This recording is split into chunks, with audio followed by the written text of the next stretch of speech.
wa sweet konaini ina datra uso paramariu. Dis na presi pe you kan kong di ala datra siki. Den datra funu ekna dei nanga neti di ala yu datra sorgu. Aprese opo mofoneti ina weekend nanga latneti. Te anutu hei srevi da we kon nanga u egi siki wagi komitio. Te abu fanuru you kan kara konkruti 1 to 4. Datra oso paramaribo yu sorgu na sorgu. Burkina Faso's 35-year-old president Ibrahim Traoré is boldly defying the long-standing notion among African leaders that one must be wealthy to command respect from their people and the global community. It's extremely uncommon to witness an African president leading a modest lifestyle, particularly when their country is grappling with economic challenges.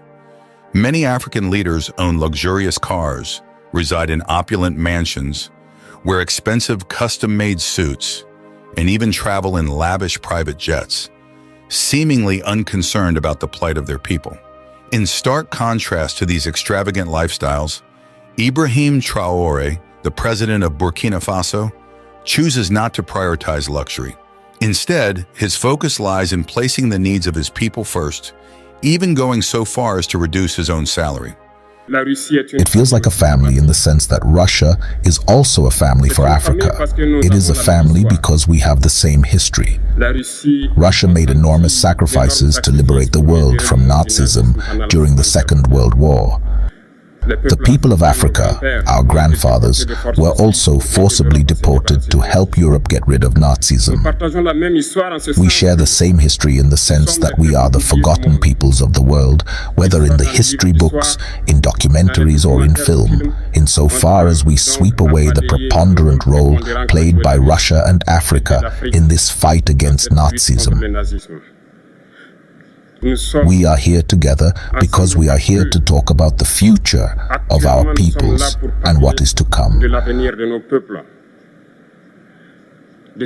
the future of tomorrow, of the free world to which we aspire, of a world without interference in our internal affairs.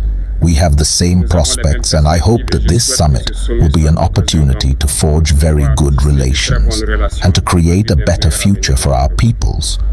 The questions that my generations are asking themselves about the next generation, if I can sum it up, is that they do not understand how Africa, with so much wealth on our soil, with its generous nature, water and abundant sunshine, Africa is today the poorest continent.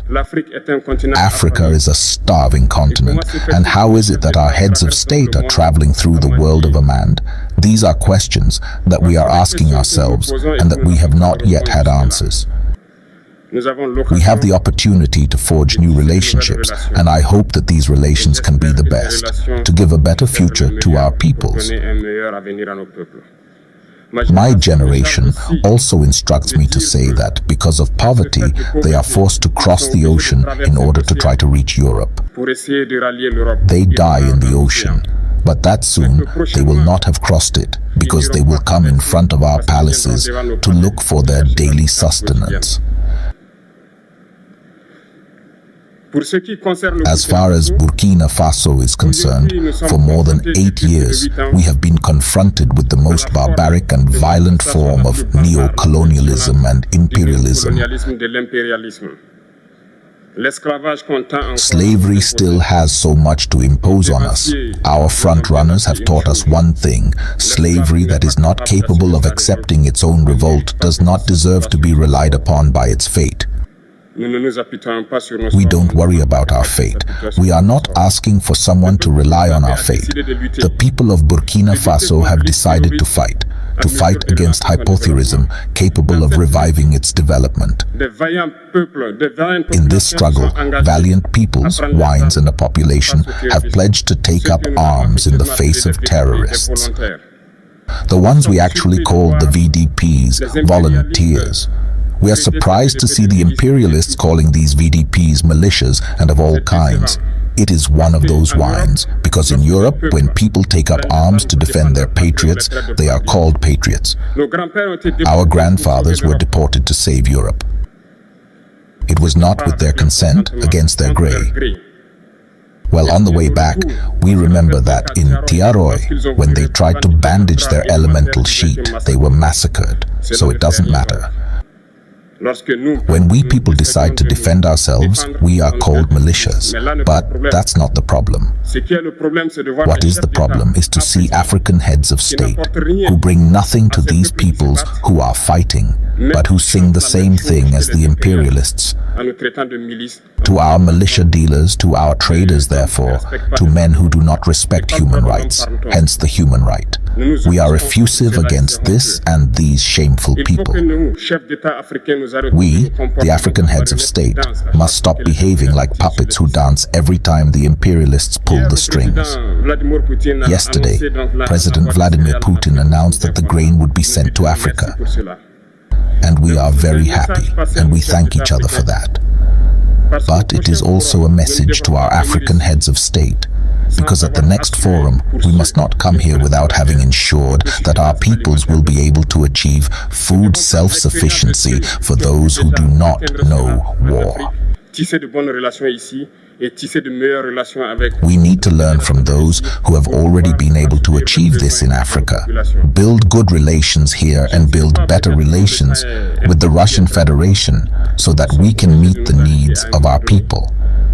I may not be slow, time is running out and very short. We are obliged to stop and love my take.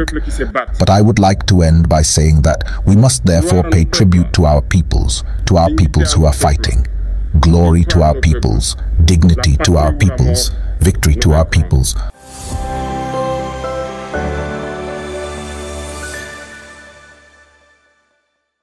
Goedemiddag kijkers van Kulturu TV. We zitten hier weer met Glenn. Niet de eerste keer, het zal ook niet de laatste keer zijn. We hebben mooie gesprekken kunnen voeren omtrent ook te kijken op Suriname, de ontwikkelingen die zich daar afspelen. En we komen ook een beetje terug in Nederland om te kijken hoe wij ons hier verder ontwikkelen. Glenn, wat kan je vertellen over de afgelopen periode? Nou, wat ik kan vertellen, Patricia, is dat ik op dit moment heel gefascineerd kijk naar de verrichtingen van een man van 37 jaar. En die man is de president van Burkina Faso, Traoré genaamd. En die man inspireert. Die man is een man waarvan Trump hem heeft uitgenodigd. Hij heeft gezegd van sorry man, ik heb geen tijd voor jou. Het is ook een man die de macht heeft overgenomen, want hij komt uit de militaire dienst. Heeft wel een hele goede opleiding genoten. En die man heeft zijn hart op de juiste plek als het gaat om de bevolking van Burkina Faso.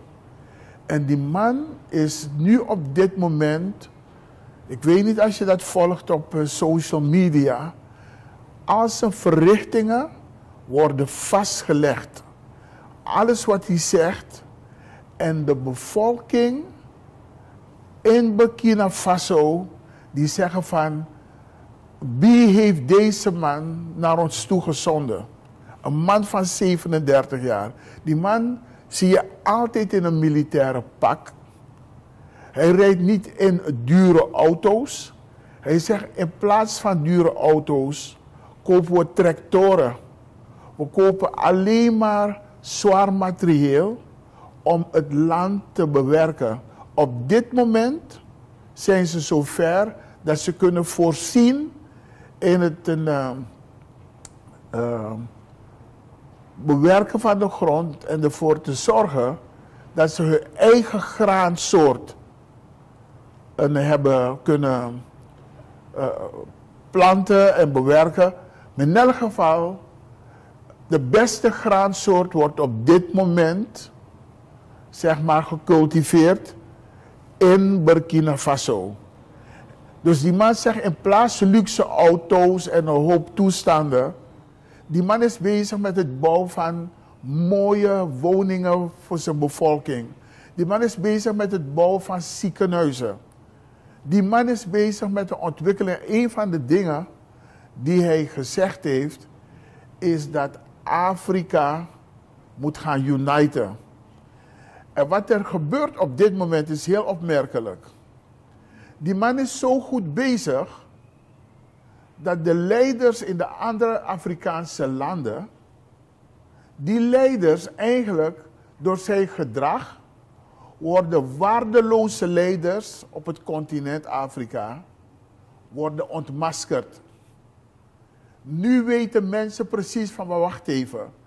Dus we zijn geen arm continent.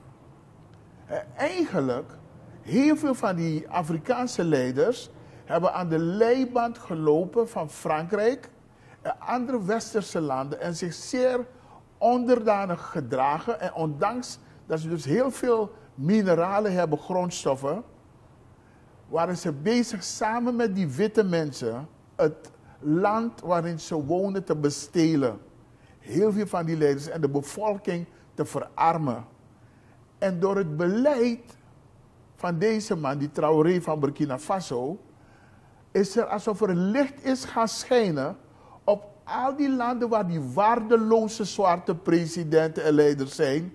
En je kan ze helemaal ontmaskeren. Ik vind het zo geweldig alsof ergens een licht is gekomen vanuit het universum die heeft gezegd van, we zetten iemand daar neer en diegene gaat het zo goed doen dat we dus nu in staat zijn om te zien waar de foute zwarte mensen zitten op het continent. Trouwens, er zijn ook heel veel lafaards die bang waren voor het Westen en nog steeds bang zijn.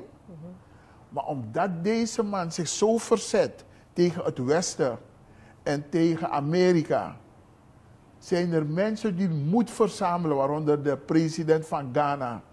Die houdt nu voet bij stuk. We gaan ons land zelf ontwikkelen. Sterker nog, ze zijn bezig geweest om overal in sommige landen nu de militairen van Amerikaanse komaf, die gestationeerd waren, in die Afrikaanse landen zijn ze bezig op te sodemieteren.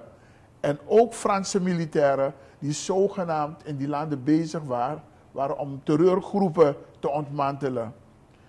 Kan je voorstellen dat heel veel van die landen in het Westen, zoals Frankrijk en Amerika, ervoor gezorgd hebben dat je dus terreurgroepen had in sommige landen.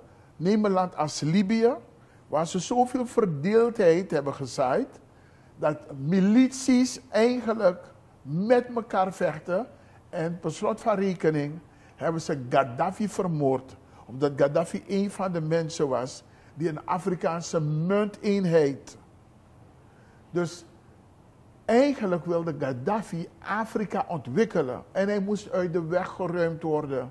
En wat is er nu gebeurd? Ze hebben Libië gemaakt tot een van de meest ellendige plekken op de wereld. Sterker nog, de zwarte mensen die zich daar bevonden, omdat Gaddafi wegviel, werden ze weer in slavernij gebracht.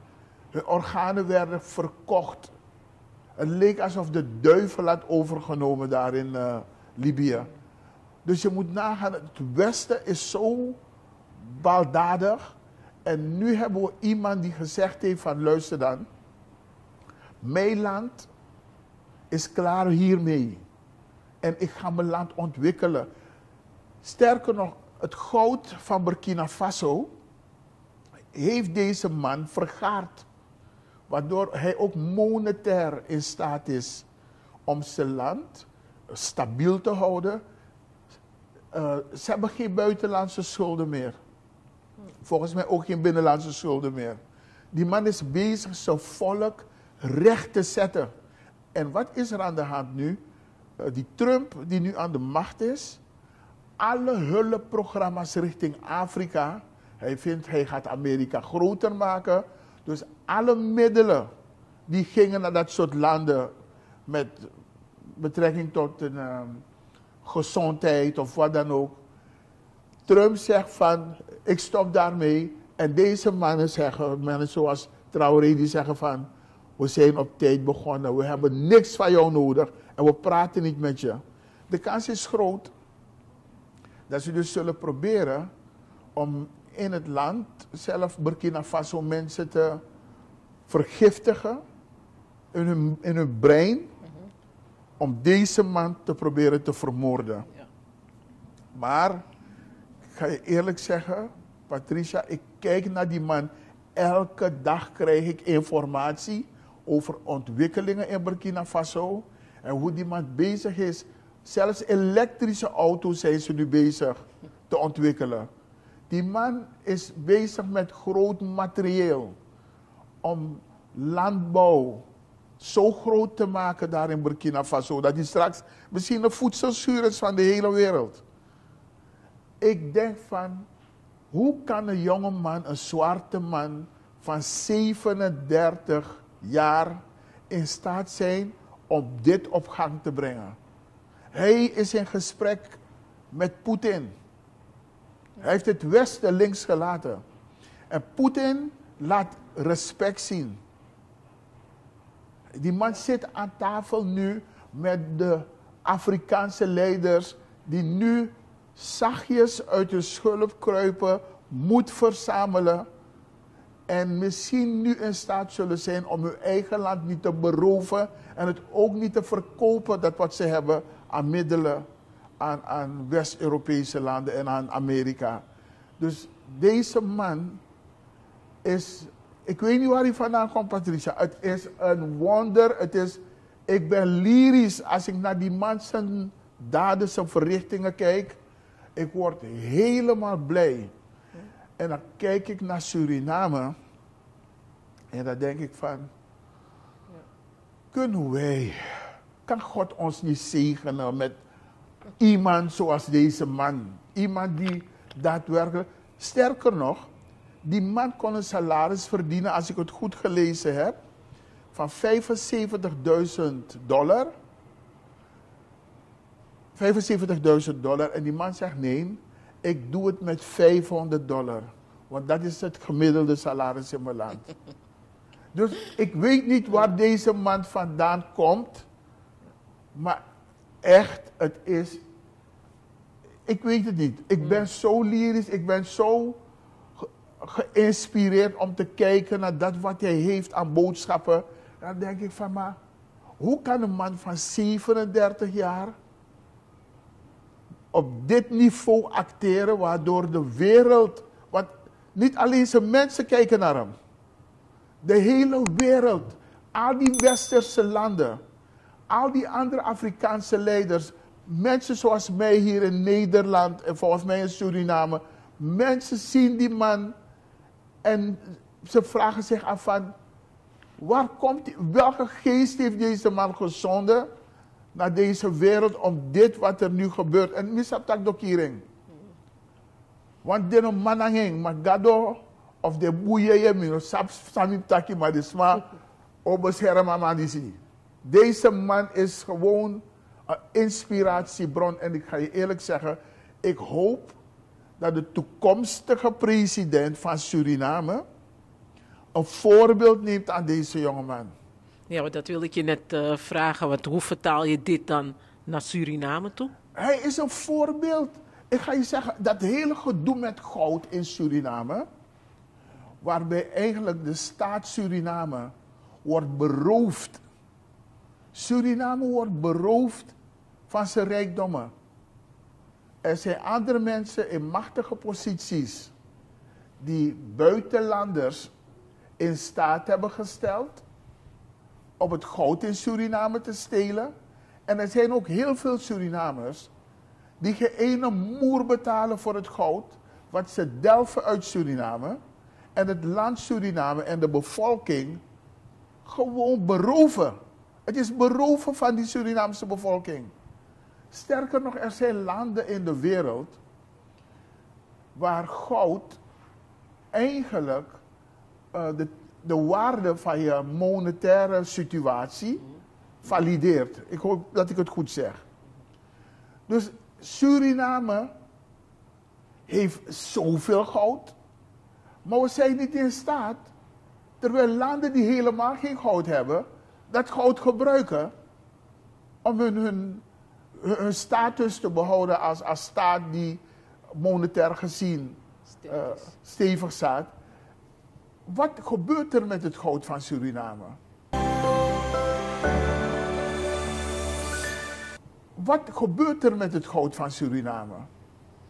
Het wordt gewoon geroofd. Ja. Brazilianen, moet je nagaan, er zijn Brazilianen en Chinezen. Die mensen komen naar Suriname, trouwens maar epina in de Condre.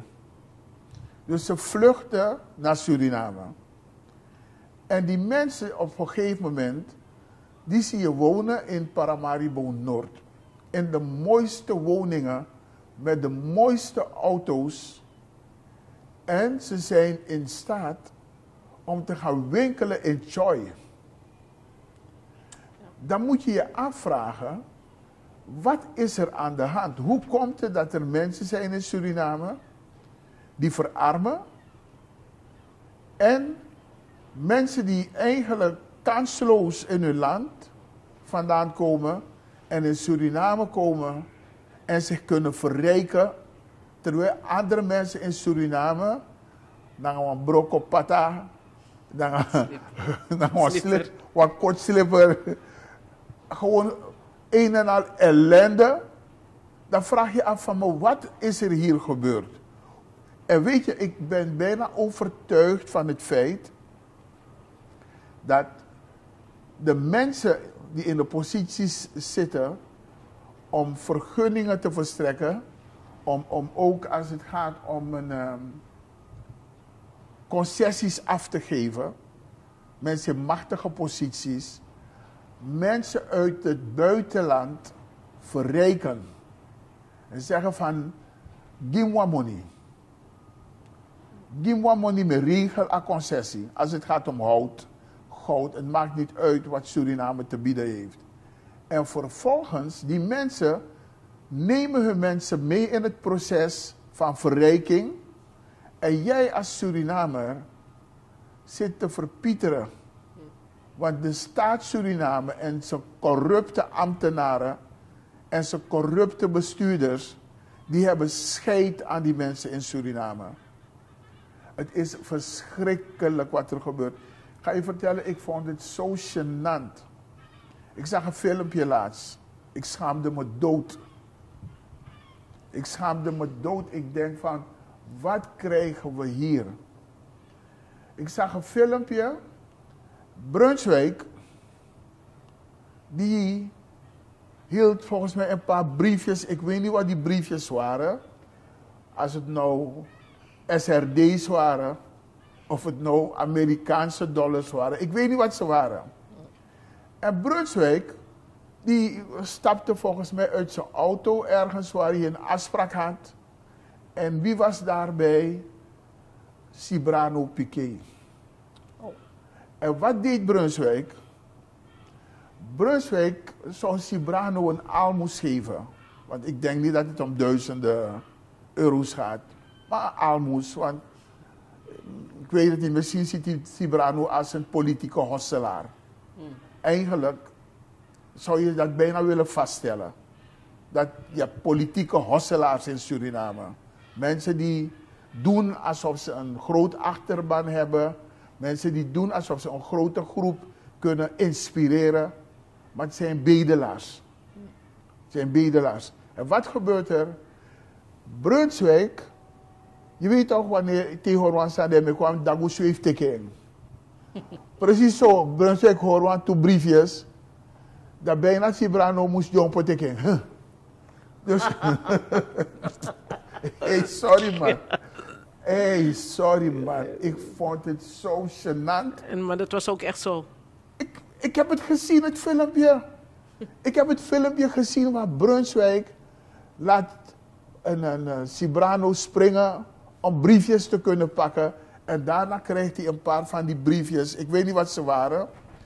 Dan houdt hij ze vast met een soort een smile. Een dankbare smile van ik heb te eten voor de komende tijd. Zo keek ik ernaar. Schaamteloos, man. Ja. Ja. Schaamteloos. Weet je, dat we verworden tot bedelaars, man. En dat mensen dat zo kunnen laten zien.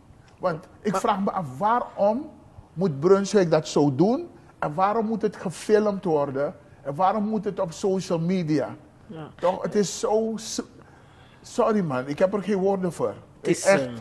Kijk, misschien weten wij het niet, maar misschien heeft Cibrano ervoor gewerkt. En, ja, en dan, jij gaat me niet zo behandelen. Ik ben een respectabel mens. Jij, als ik voor je gewerkt heb, stort je mijn geld voor me op mijn rekening. Ik stuur je lekker een factuur. Ja. Zo zou het horen. Weet je, want dit is het cultiveren van geestelijke armoede. En het feit dat hij geld krijgt, geeft ook aan hoe armoedig die mensen zijn. Toch? Je hangt het leidertje uit, dat je een leider, tot leider. En status. Weet je, en nee, maar... Bevestigen van zijn status en dan praat ik dan over Brunswijk. Ja, maar Brunswijk hoeft hem ook niet op die manier te behandelen. Hij hoeft niet op die manier met mensen om te gaan. Echt, ik vind het gênant. Ik vond het echt... Maar misschien is dat die mensen hun cultuur of het niveau. Maar niemand gaat dit bij me doen. Ik kom op kantoor, we hebben zaken te doen. We gaan dat binnen 4 muren afhandelen. Toch? Wie is met een likkie bakassee bij wijze van spreken? Want wie denkt dat de meeste sma...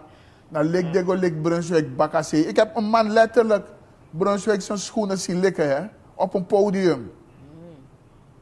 Dus mensen weten dat Brunswijk graag wordt verheerlijkt. En als je Brunswijk verheerlijkt, dan kan je dus in aanmerking komen voor een beetje genadebrood, zou men zeggen. Hey, sorry man, sorry. Echt, shintori Patricia. Ja. Echt, shintori. Ik luisterde naar Radio Awas. Ik moet Radio Awas complimenteren. Radio Awas heeft een meneer uit Nikeri. Ik kan even niet komen op zijn naam. Maar die man zit in een commissie met 10 personen. En het is een commissie die eigenlijk de opdracht heeft, omdat ze bij VHP zijn ze in paniek volgens mij. En de president heeft dus deze man en een groep anderen. En je moet VHP'er worden. Ik weet niet dat ze allemaal mensen zijn van Hindustaanse komaf. En die mensen die moeten zorgen dat deze man, Chandrika Persat Santokhi, dat hij weer president wordt. Dat is hun taak. En die meneer Awas, van Awas, een radiostation volgens mij in Rotterdam, die heeft die meneer die de leiding heeft over de commissie, uit zijn tent gelokt om een paar dingen te zeggen. En toen die man een aantal dingen heeft verteld over, zeg maar, de groep die Santokhi moet gaan helpen, heeft hij hem uitgelokt om te vertellen van, maar word je betaald? En op een gegeven moment heeft hij die man zo ver gekregen, dat hij die man heeft gezegd van, maar wacht even, dit is dus pure corruptie, want je doet een VHP-belang. Je doet het belang van de president en het geld van de staat, die komt in je zak. Hoezo doe je dit? Toen schrok die man. Hij schrok, hij dacht van wauw, ik ben betrapt. En toen begon hij te ontkennen. Maar op zo'n belachelijke manier, kinderachtige manier. En hij probeerde opeens de vorige regering te beschuldigen. Dus die man van Awas zegt van, maar wacht even. Jullie zijn nu bezig, al 4,5 jaar, om de staat te benadelen. Met corruptieve handelingen. En jij bent nu onderdeel van deze hele shit. En opeens ga je verwijzen naar die vorige regering. Wat is er hier aan de hand? En ik moet je zeggen, Patricia, ik luisterde naar dat ding. Ik denk, wat een interviewer. En die man is heel beleefd, die meneer van Radio Awas. Heel correct. En opeens, maar hij is een integere journalist. Ja. Dus ik moet hem echt complimenteren. Hij is een integere man. En die man weet dat deze regering rommelt. Dat ze al die staatsmiddelen vernietigen. Hij gaf ook een voorbeeld. We hebben apparatuur nodig in het ziekenhuis in Suriname. We hebben dat geld nodig om, zeg maar, het ziekenhuis op een betere manier in te richten, zodat mensen, en vooral met name kinderen, overleven in het ziekenhuis. Die meneer van Awas zegt tegen die man, jullie gaan met 900.000 Amerikaanse dollars naar Dubai voor een of andere culturele activiteit. Met dat geld had je dat ziekenhuis kunnen inrichten. Het zijn de besluiten die er genomen worden, snoepreisjes, het geld van de Surinamer gewoon verkwanselen. Weet je, en die man zegt die dingen en ik luister, ik denk van wauw. Ik ben echt onder de indruk van die man. Ik denk van, en het is gewoon wat vaak wat er gebeurt. Vaak zijn mensen geneigd om te doen alsof alle Hundistanen achter Santokhi staan. Natuurlijk is Santokhi bezig om dat sentiment aan te wakkeren. Daar is hij mee bezig. Daar kan ik hem gewoon van beschuldigen, want ik heb hem horen praten. Er is laatst, heb ik weer beeldmateriaal gezien. Het is in elkaar gezet. Een Hundistaans meisje, die moest iets oplezen. En ze zegt, president Santokhi, de NPS, die bejegent ons racistisch. En dan zeggen mensen, koelie dit en koelie dat. Maar je hoort hoe ze dat ding leest. Dus je ziet dat die hele team van de VHP of wie dan ook, heeft dit in elkaar gezet. En dan wordt het voorgelezen door dat meisje, een jong meisje, dat ze zo'n jong kind die nog een hele leven voor zich heeft, misbruiken voor deze rommel.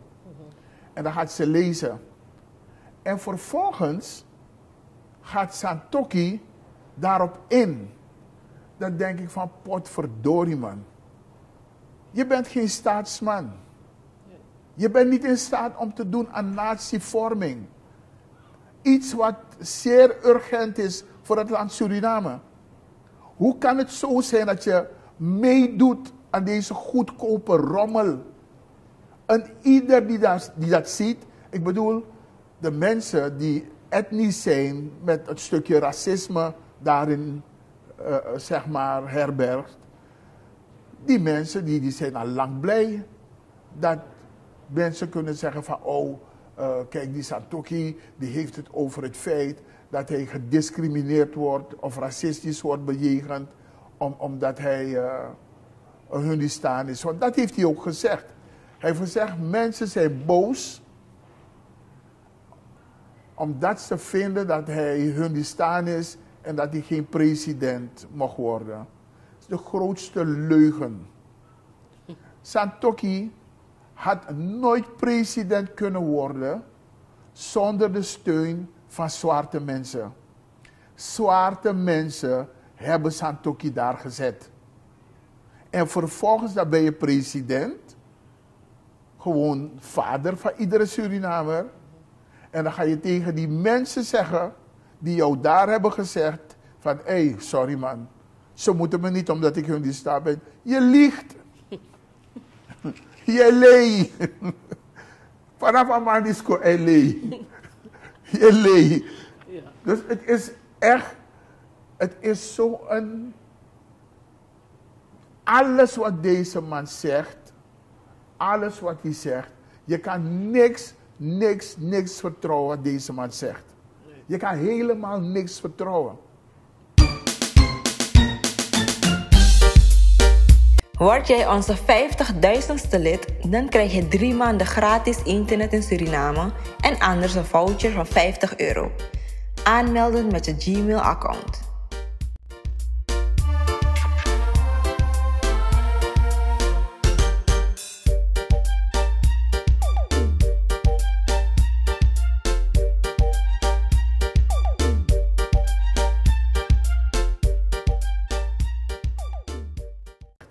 Je kan helemaal niks vertrouwen.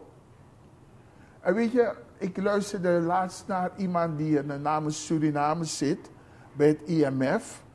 Ik kan even niet komen op zijn naam. En die man vertelde een verhaal bij Frans Spinas.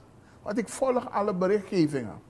Die man vertelde bij Frans Spinas dat ze via het IMF volgens mij 1,1 miljard hebben gekregen van het IMF. Los van die middelen is er ook geld gekomen van staatsolie. Wat er is gebeurd, als ik luister naar die meneer van de NDP, de Jean, hebben ze dus, als het gaat om de schulden die ze hadden, bij Oppenheimer, men praat over herstructurering, maar er is niks betaald. Integendeel, de rente, die is zo hoog geworden, dat de schulden van Suriname zijn schrikbarend nu. Vreselijk. Maar ze hebben wel geld geloosd naar, ik weet niet als het private rekeningen zijn, maar die middelen van Suriname, die zijn nergens te vinden. Heel veel middelen, Brunswijk vroeg naar die middelen, volgens mij meneer Rusland had het er ook over. Er zijn mensen die zeggen van, maar wacht even, al zouden deze mensen de verkiezingen verliezen, dat geld wat ze hebben weggesluist, ik denk niet dat de komende regering in staat is om dit geld terug te halen.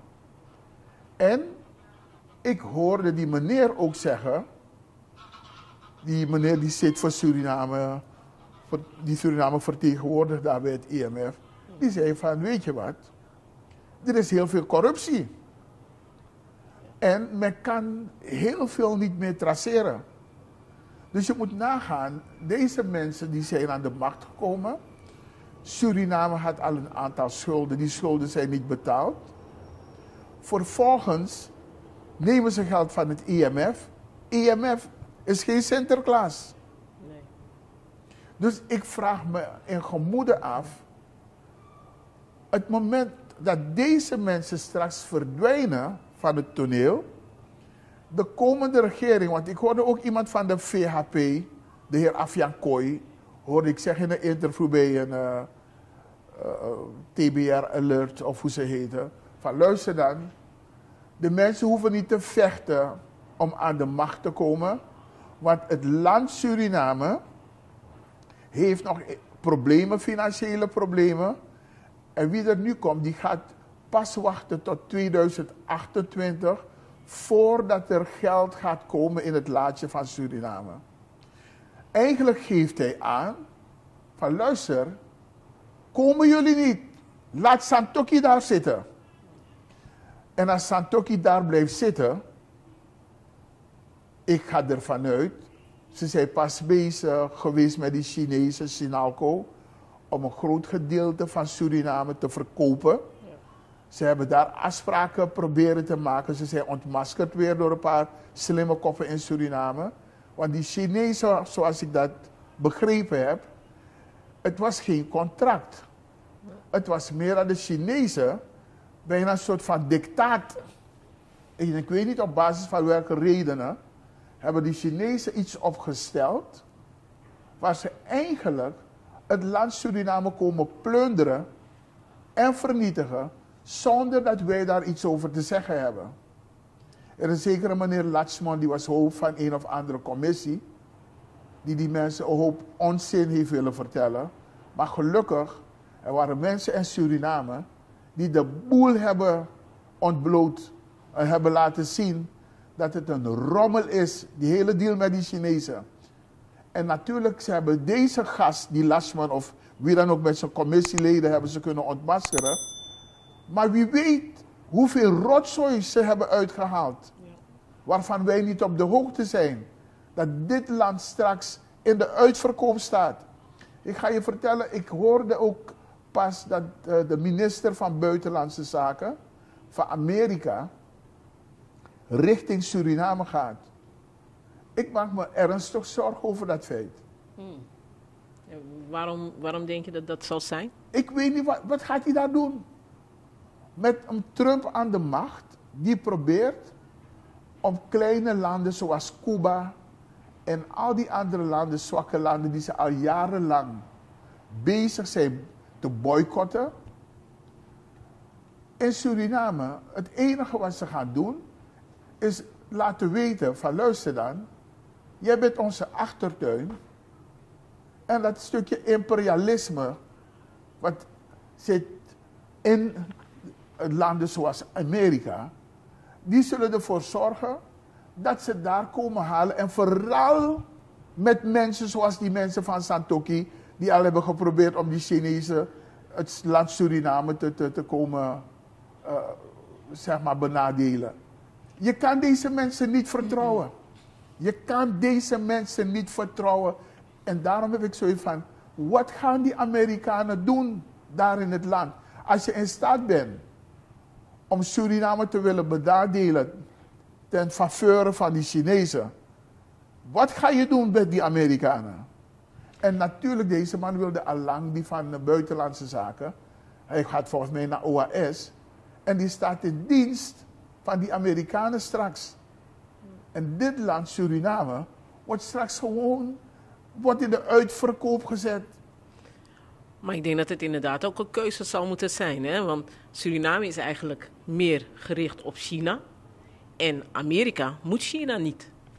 Dus er zal een keuze gemaakt moeten worden. Deze mensen hebben eigenlijk geen smaak. Alle smaken zijn welkom. Zolang ze maar hier en daar geld kunnen vergaren.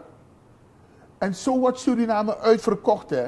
Dat is echt puur uitverkoop van Suriname. Amerika komt. Men is niet bereid om professionals te consulteren uit het buitenland desnoods. Om te gaan praten over deals die ze willen maken met het buitenland. Je zet daar een lachertje van de Lashman, hoe die man heet. Met een aantal commissieleden met, ik weet niet wat voor verstand van een garnaal ze hebben. Die zijn daar om het land Suriname te verkopen. Pure uitverkoop van onze mineralen, onze grondstoffen. En dat is ook wat er gaat gebeuren. Want op het moment dat die Amerikanen komen met een kruimel, dan gaan ze kruipen. Deze mensen zijn slijmballen. Hè. Het zijn slijmballen die gaan slijmen. Want in hun beleving, een machtige Amerika. Wat komt Amerika daar zoeken? Denk niet dat deze mensen die nu aan de macht zijn in Amerika, denk je echt dat ze op basis van gelijkwaardigheid naar Suriname zullen komen om zaken te komen doen. Geen enkele gelijkwaardigheid.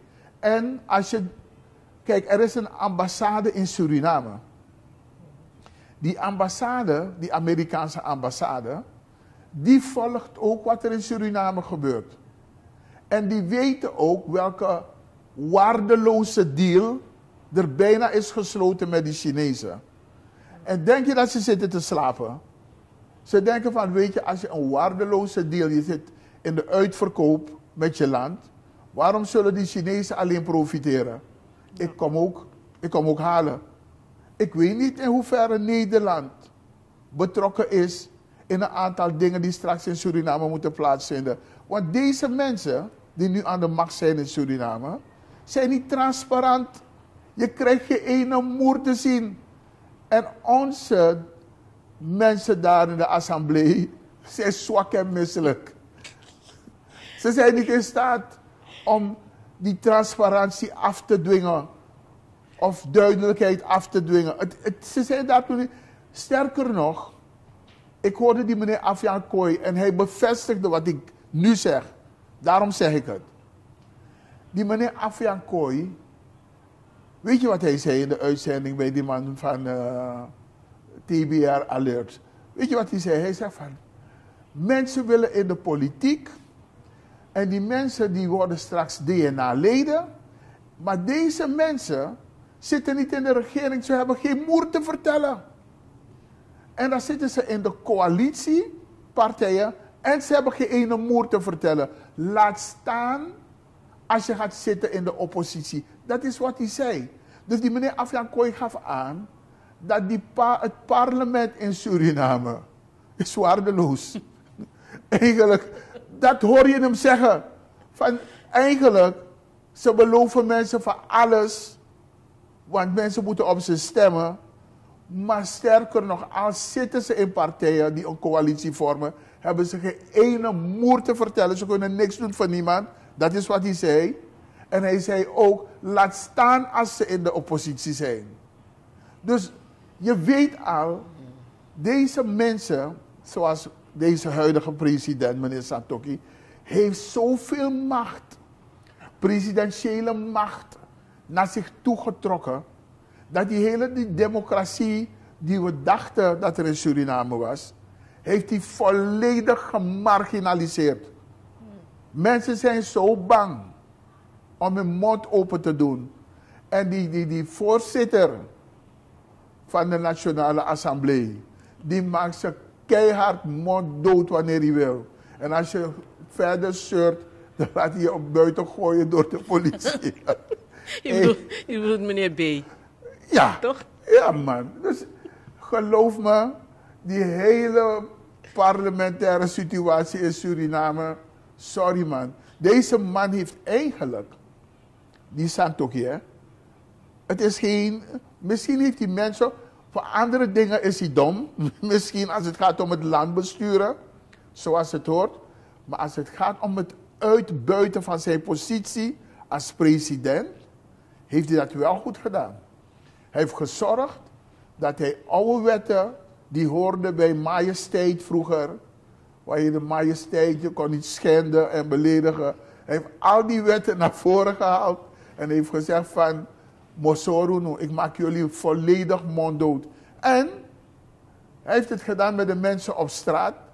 Want nu zie je meneer, hoe heet die, Piqué, en John Potek Money, meneer Brunswijk. Zielige vertoning. Je ziet wat hij gedaan heeft met Paquito. Ja. Paquito heeft hij eigenlijk zo ver gekregen dat hij een veroordeling nu heeft volgens mij. En een Gentle en Hellings. Ze hebben ze uit dienst volgens mij getrapt. Hey, die man heeft dingen gedaan, hè. Dus wie wilde demonstreren, kon erop rekenen. Santokhi is zorg dat je aan reduceer je tot niks. Je trouw, je jompet ik money no. Of je naar Rokomor, je bent ontslagen als politieagent. Of je komt bij de politie of in de gevangenis terecht. Of je wordt veroordeeld. Maar die man heeft ervoor gezorgd dat in elk geval niemand meer durft te demonstreren. En mensen hebben zoiets van, oké, dan wachten we maar op de verkiezingen. En ik ben benieuwd naar deze verkiezingen. Ik ben benieuwd naar deze verkiezingen, want echt, je kijkt naar dat ding en je weet het, hè. Mensen zijn verarmd. Mensen zijn verarmd in Suriname. En weet je, wanneer je mensen laat pinaren, kan je ze omkopen. Zodra je mix maar een pina in wakondre, kan je ze omkopen. En er zijn mensen, je ziet ze lopen in oranje tenues. Je ziet ze lopen in verschillende tenues. Je weet gewoon, na pina. Na pina de pina. Echt. Waardoor ze eigenlijk bijna radeloos. In Nederland zouden ze zeggen, met een bordje linzensoep. Hierbij denkbaar. Sorry Patricia, ik wil niet lachen, maar het is triest toch? Ja. Het is triest. Nee, het is triest. Het is triest. Weet je, en met dat wat ik je verteld heb bij het begin van dit interview, kijk je naar Traoré van Burkina Faso, een man van 37 jaar, met het elan, een staatsman, een man die zegt van ik ga mijn land redden. En al moet ik dat met de dood bekopen. Je ziet dat die man voor ze, echt waar. Als we zo iemand konden vinden in Suriname, moet je eerlijk zeggen, ik maak me zorgen. Ik maak me echt zorgen als het gaat om het land Suriname. Als zijn we in staat om iemand te vinden die daadwerkelijk van het land houdt.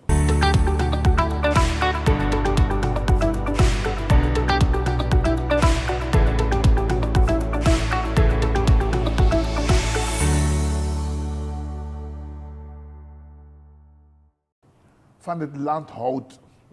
Het land Suriname houdt en zegt van weet je, ik geef mijn leven aan dit land. Die mensen die er nu zitten. Hey boy. Raven, de fufuru, bigado. Fufuru man. Links, rechts, de naki. Echt, en ze verkopen het land aan mensen die vergunningen hebben om daar gokpaleizen te kunnen oprichten. Aan mensen die het binnenland leegkappen. Aan mensen die het land Suriname leegroven van het goud die we hebben. Ze stonden net op het punt om mensen daar weer te accommoderen. Ze hebben een bauxiet voor een appel en een ei vernietigen in je grondgebied. Dus we worden gewoon verkocht. We worden verkocht. Dus met Biggie, aan minister Sangwa Amerika. Bijna met Biggie Gadotak Amanodoro dape. Want echt waar, ons Suriname is in de uitverkoop. Maar Glenn, als ik je zo hoor praten, kijk, de huidige regering niet goed, heeft gewoon niet goed gedaan. Over 3 maanden hebben we de verkiezingen. Maar als ik je zo hoor praten, dan heb je geen vertrouwen in verandering van koers, beleid, de mensen. Ik ga je vertellen, ik weet niet wat er gebeurt. Kijk, weet je wat, ik ga maar een voorbeeld geven. Kijk. Er zijn mensen die op een gegeven moment aan de macht komen. En die mensen zouden dus op basis van de belangen die we hebben in het buitenland serieus genomen moeten worden door andere regeringen in het buitenland. Als we het hebben over bijvoorbeeld Nederland zegt dat ze dus 33 miljoen hebben vrijgemaakt als het gaat om de belangen van de nazaten van de tot slaafgemaakten. En sowieso, ik weet niet als ze dat geld hebben gegeven aan Santoki reeds hoor. Amonif Desmafunu. Minosabi. Ik weet niet waar dat geld is. Als het al is uitgegeven, als het nog bij Nederland zit. De Nederlandse overheid is in staat om dat gesprek te hebben met Santoki. Om te zeggen van weet je wat, ik had voor die mensen, die zwarte mensen die klagen de hele tijd over het verleden. Ik heb 33 miljoen meneer Santoki. Wat gaan we met het geld doen? En lang in Santoki hebben we een probleem. Ja. Toch? Want hij gaat geen cent willen uitgeven aan zwarte mensen. Maar stel, sommige mensen hopen dat Brunswijk president wordt. Denk je echt dat een van de mensen hier in dit land serieuze gesprekken gaat voeren met meneer Brunswijk? Als hij president wordt over een aantal dingen. Ik weet het niet. Ik betwijfel het. Ik denk dat zijn criminele achtergrond toch een issue is voor het buitenland. Sowieso, men gaat hem marginaliseren. Of men gaat dat wat hij zegt bagatelliseren. Maar er zullen witte mensen hier zijn in het machtscentrum die gaan zeggen tegen Brunswijk van luister dan, we hebben je niet hoog zitten meneer Brunswijk vanwege het feit dat je bent veroordeeld in het buitenland. Maar we kunnen met je rommelen. We kan rommelen naar jou. Maar je gaat naar ons moeten luisteren. En welk gedeelte van Suriname ga je verkopen of geven aan ons? Dus je krijgt daar iemand die niet in staat is om op basis van geloofwaardigheid, vanwege dat wat hem achtervolgt als het gaat om een vonnis in het buitenland, om op een goede manier te dealen met deze mensen. Snap je? Ja. Dus het wordt echt heel lastig. Dus, en toch zijn er mensen die massaal achter zo iemand aanlopen met het idee van dat het iemand is die het land Suriname zou kunnen redden. Maar ik denk dat dat die armoede is waar jij het over hebt. Maar daarom zeg ik dus, als mensen honger hebben, als mensen armoede ervaren, dan wordt de lat niet meer hoog gelegd. Nee. De andere keer, you play Champions League. Is dat toch? Je play rang district bij de man bij een bamigi. Rang district je play. Champions League no de new ede. Want Champions League, dat wordt dat op een niveau. Je Lucasani. Dus, maar bij armoede, dan ga je dus keuzes maken die te maken hebben met overleving. En als wij daadwerkelijk willen gaan voor overleving, dan mi dadelijk kan de Haiti schrijf boemoro uno. Ik hoop het niet voor Suriname. Ik hoop het echt niet voor Suriname dat onze mensen niet in staat zijn om op basis van hoogwaardige bestuurlijke ambities die mensen hebben, hun stem geven aan wie dan ook. Ik hoop dat die mensen in Suriname gewicht opeisen als het gaat om wie zijn de mensen met de capaciteit en de nodige integriteit om dit land Suriname uit de klauwen te houden van al die mensen die het land beroven, jongen. Ik weet het niet. Ik ben bang dat het weer mis kan gaan. Kijk, we zijn nu bezig met campagne. Meneer Santokhi heeft al honderdduizenden voedselpakketten gehaald uit India. Dat is niet helemaal goed gegaan, heb ik begrepen. Dus ik ben benieuwd wat zijn volgende actie wordt. Want ze hebben geld. Ja. Ze hebben geld. En die meneer Awas heeft ze ook ontmaskerd. Dat ze dus weer het geld van de staat misbruiken om campagne te maken voor de VHP. Om te zorgen dat Santokhi weer aan de macht komt. En die meneer waarmee die meneer van Awas sprak, die kon het niet ontkennen. Hij heeft het geprobeerd, maar die meneer van Awas was zo scherp. En naketroe, skopetroe takboy. Je heeft door leja, jongen. Dus, maar het was zo grappig om te zien hoe die man zichzelf in de val heeft geluld. Want die meneer van Awas zat rustig te wachten van, je babbelt, ik ga je straks, kom ik bij je. En dan kies ik. Maar je ziet dat zelfs die man met zijn 10 commissieleden, die het geld van Suriname gaan stelen om meneer Santokhi te helpen. Zelfs hij, je ziet ook dat het een hosselaar is. Ja. Nou, een hosselaar. Dus je ziet dat sommige mensen hebben het redelijk goed in Suriname. Maar een hossel ding.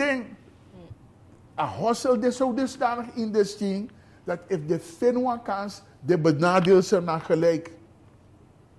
Echt, het is triest om te zien. Bijna een soort van roversmentaliteit. Een roversmentaliteit, echt, ik zweer het je. Ja. Nederland heeft ons beroofd. En wij doen hetzelfde. En onze mensen gaan ermee door. Suriname is voor die mensen, ik zeg het iedere keer weer, ook een wingewest.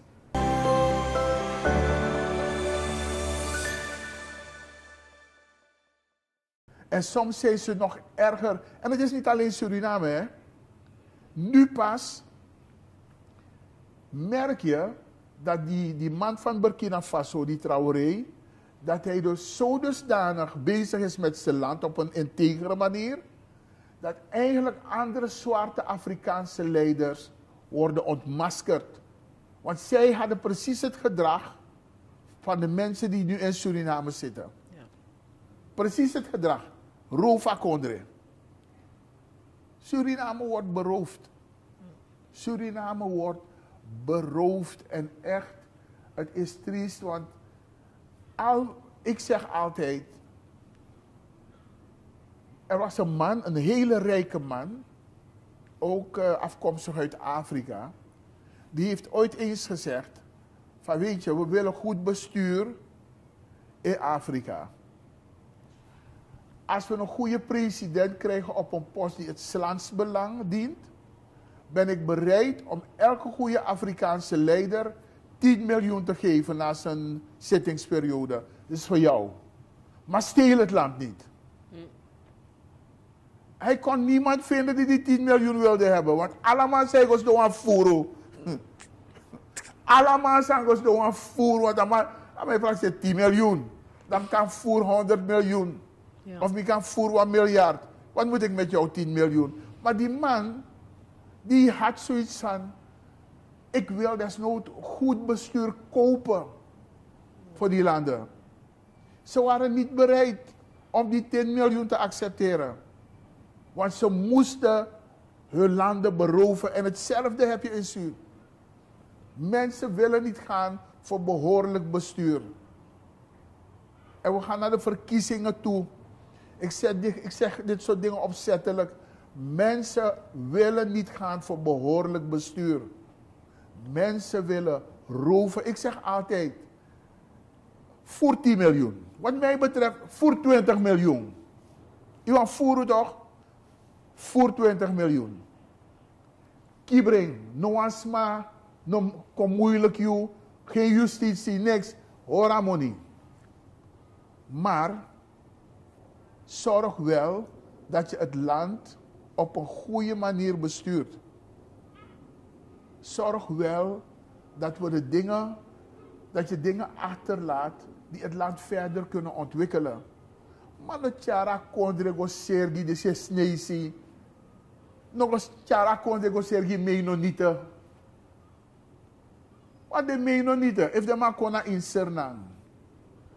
Ik geef de man 300.000 hectare. Eigenlijk.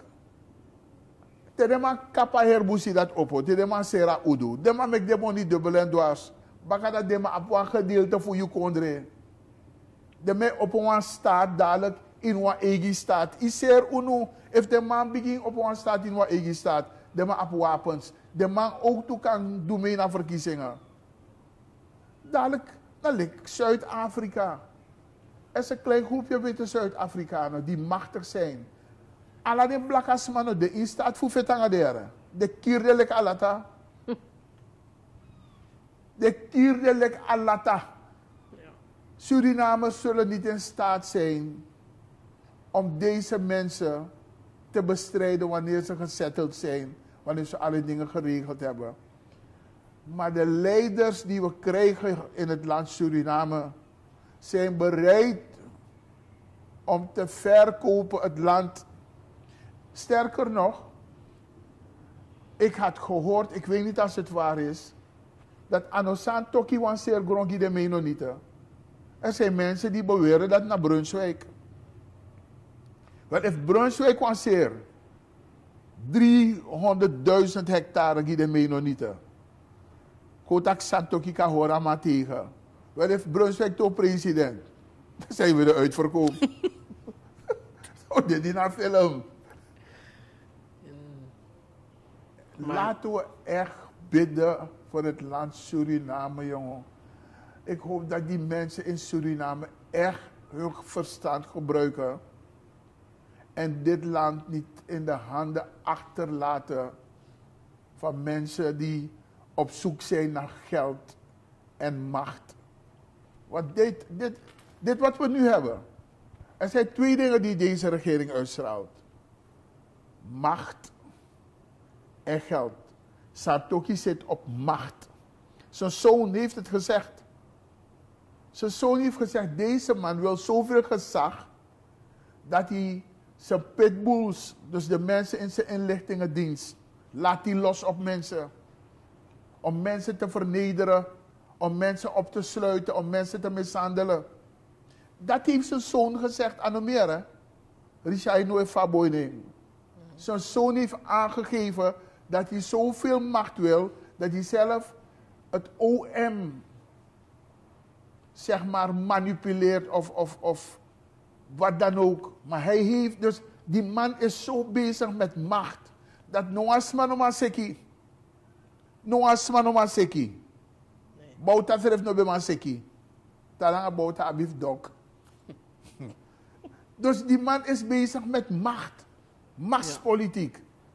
Ja. En zijn coalitiepartner, die heeft nog geen macht. Maar die is bezig met geld. Je ziet er dus met je potjes met goud gaan toch. Dat lukt ja zo. Met je patoe gaan go to er. Maar dat ai lukt ja. En je ziet dat maar bezig naar money. Dus er zijn twee mensen daar. Awan lobby machti, maar ik denk dat hij loopt money toe. Alleen hij doet het een beetje gedekt. En atrawang sang no de bezig naar een machti. Het is wel bezig met zelfverheerlijking. Want dat maakt iets maar moest lekker zo. Dat de hij hormonie, met maar moest jumpen en look of de kant money. En hier de meneer en look dat bij de goudvelden vinden, hij filmt ding en maakt iets machine. Dus je hebt twee soorten mensen, geld en macht.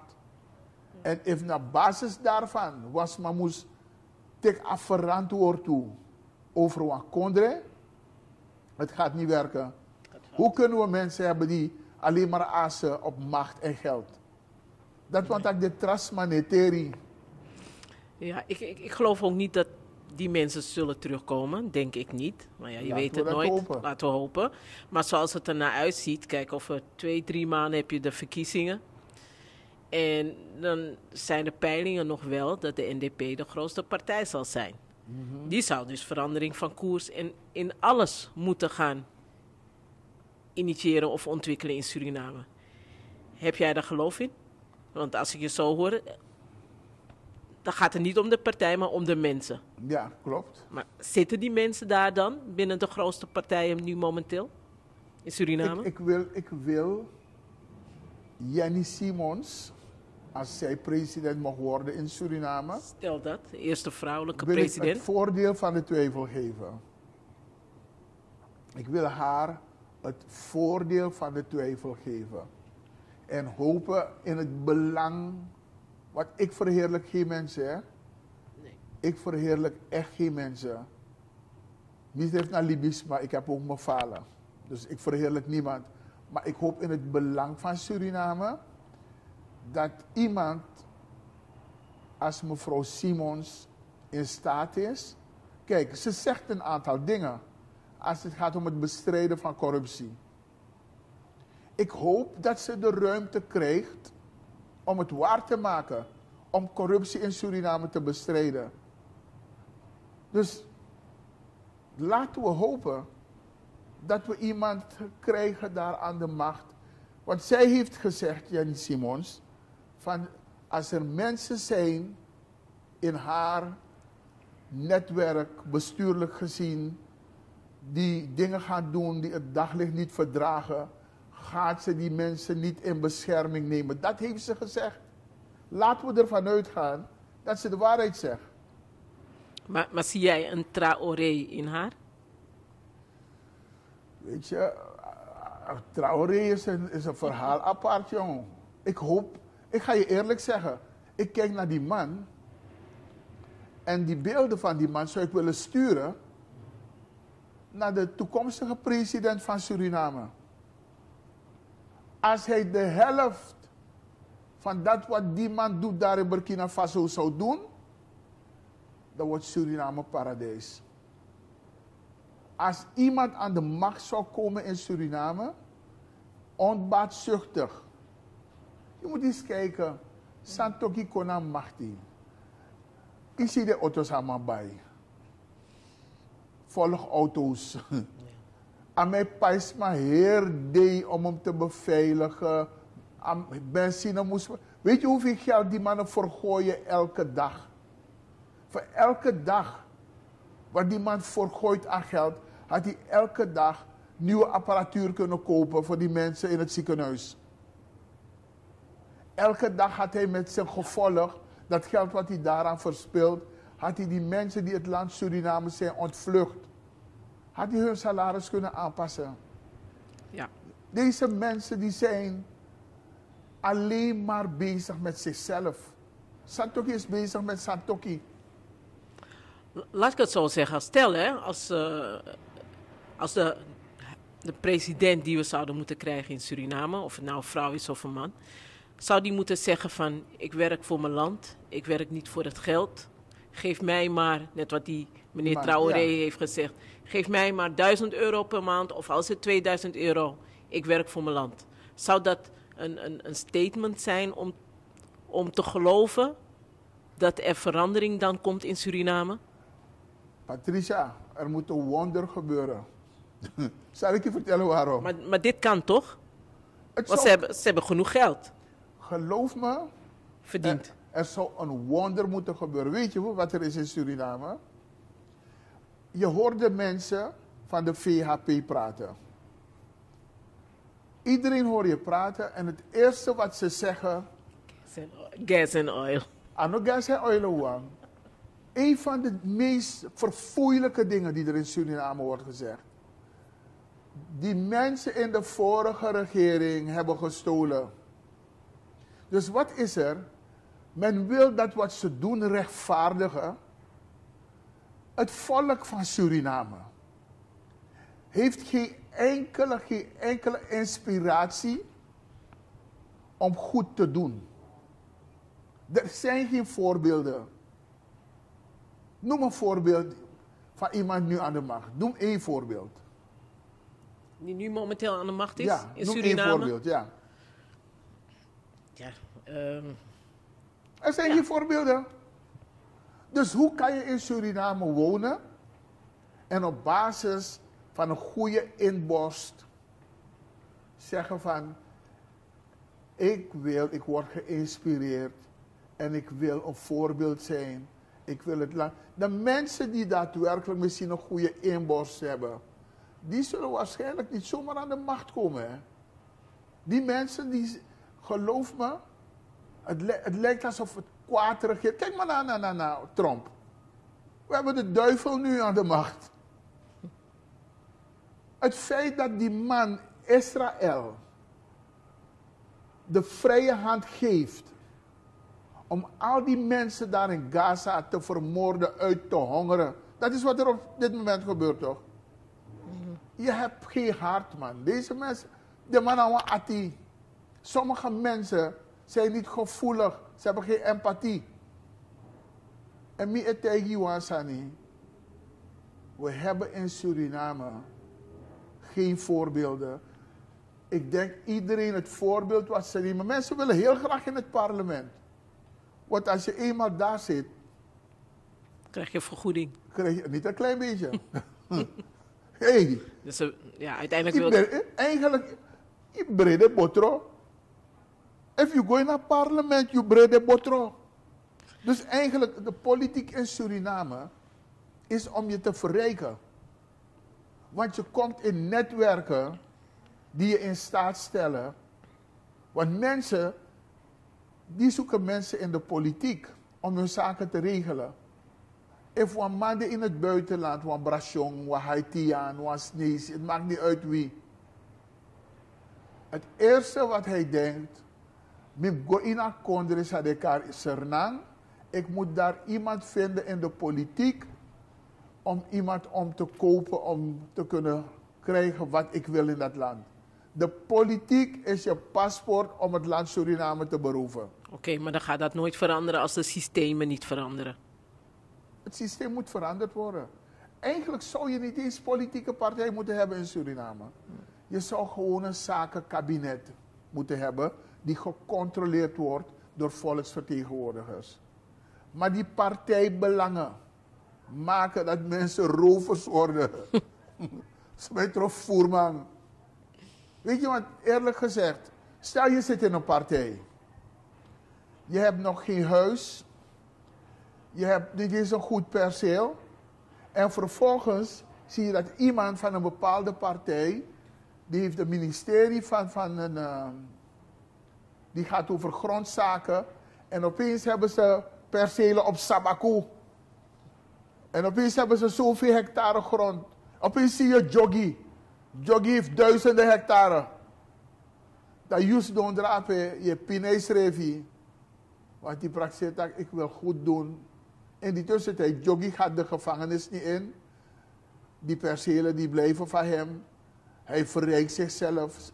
En ik zeg dit dingen niet omdat ik het van horen, ja, ik heb het van horen zeggen. Maar zelfs zijn partijgenoot, die fractievoorzitter van VHP in de assemblee daar, heeft gezegd tegen Joggi in het openbaar: je bent een grondrover.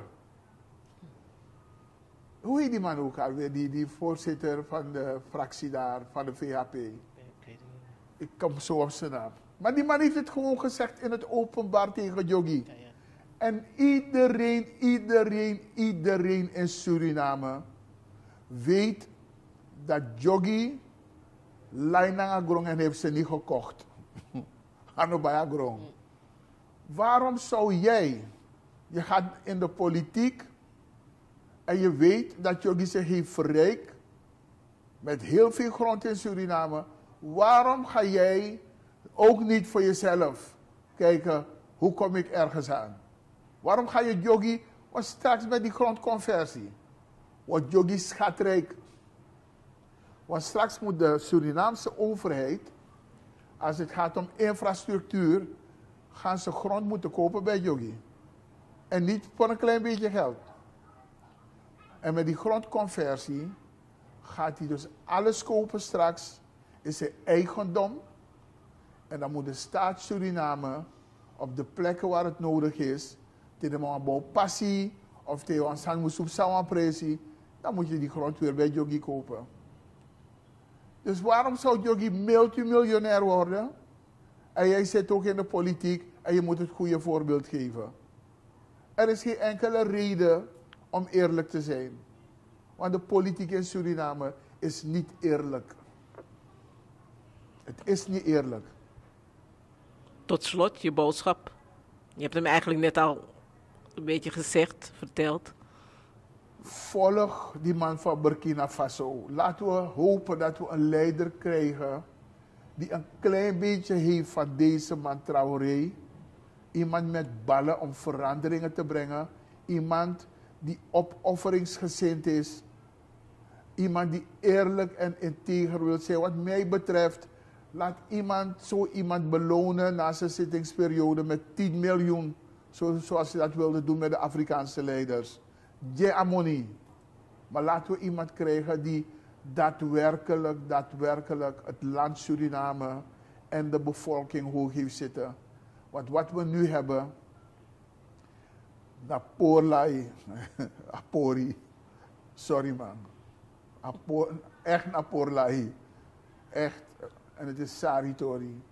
Dus laten we echt hopen dat we richting gaan integer bestuur in Suriname. Dat is wat ik hoop voor het land. Ze hebben nog 3 maanden om te kunnen. Ja, mensen in Suriname veranderen. Met begunu, na begi met beg, gebruik hoe verstaan. Nelom bakamang sa estrooi nanga moni. Nelom bakamang sa de bezig nanga partijpolitiek. Met begi kies voor mensen die het land Suriname willen dienen. Na begi met begunu. En met begunu uluku er wat. A minister voor buitenlandse zaken voor Amerika zegt dat ik met vrede dat ik dadelijk de Mousera kondre. Mine vertrouw de Amerikaan. Mine vertrouw de Snesi ook toe. En mine vertrouw de Smafunu. Want voor deel naar de zwaargewichten die zie, moet je ballen hebben. En onze mensen in Suriname, ze doen zich groot voor als het gaat voor plek vaarlijk is, maar zij tegen Kondre, dat ik vaarlijk. Maar tegen de naar de wereldleiders, dan worden ze klein. En dan gaan ze ons verkopen. Ik hoop het niet. Weet je hoe grand dat niet?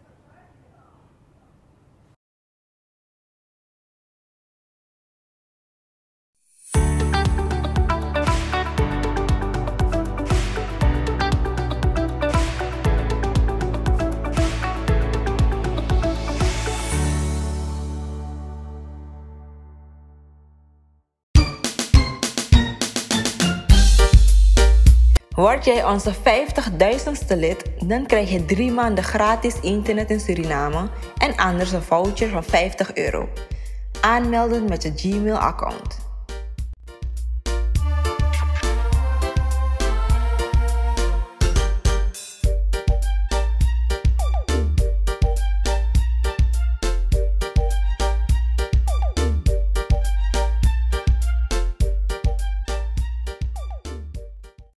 Ik wil daar komen, want ik pinaar hier als een raad.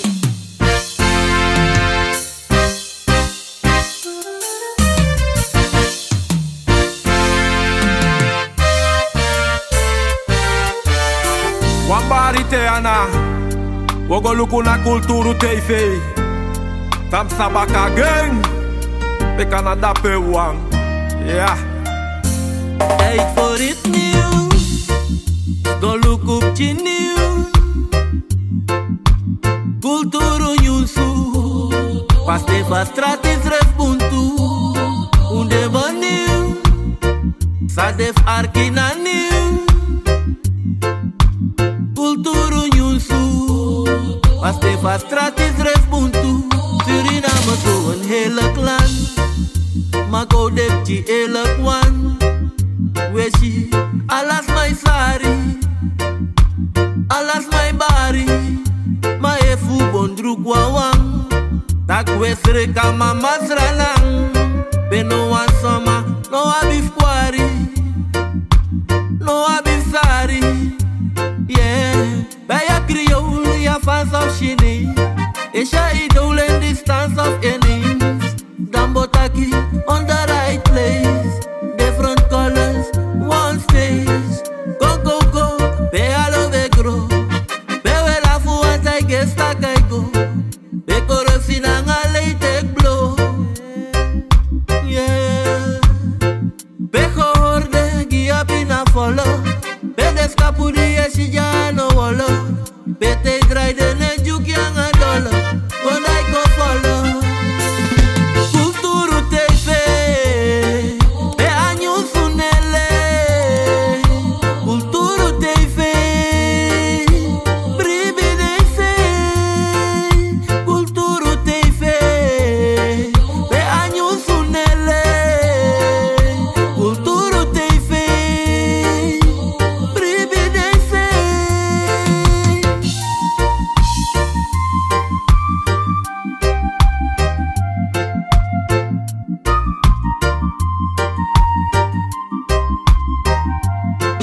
We go diki diki, unegwa so so smanen sa bigi bigi. No. We go aksa for luck if the loba boleit. We go arka problema voor de sma in de week. En we libi sweetie, so lang als aan pay you de we swing committee. Ja. Druk tapaling, make u stelling op prijs. Sterker kan wel, want united zijn wij. We kunnen gemeenschap, we doen roko, maar daarna een gereedschap. En we geven almighty thanks en prijstak. Dat in de wiki nou weer dat eerste leesblad. We zijn beleefd, schat. Statistieken schrijf je overweeg dat. Ja, had je eens teken in je keel gehad. Bied kwadoro misgat, want je weet dat. Kulturu TV, be anyu sunele. Kulturu TV, privilege. Kulturu TV, be anyu sunele. Kulturu TV, privilege. Ranang saisa, saisa, Alas my bari, kulturu.com na anyusu wechari. No fake, no joke, ja anyusu prespari. Efu bondru kwa wanda mine kau dau shwari. Ja anyusu nesari, why begin te wan klari. Subscribe and share, make defense fi arki. Ja weli buno prati, u ape nei parki. We de tapastrati, kakwang ay kragi. U de borai dweng. Aksa volk vijf wangen de stijging. Je voelt vergelijking. Hoe ababo wijst dwing. Dat hoe kan verwijsting.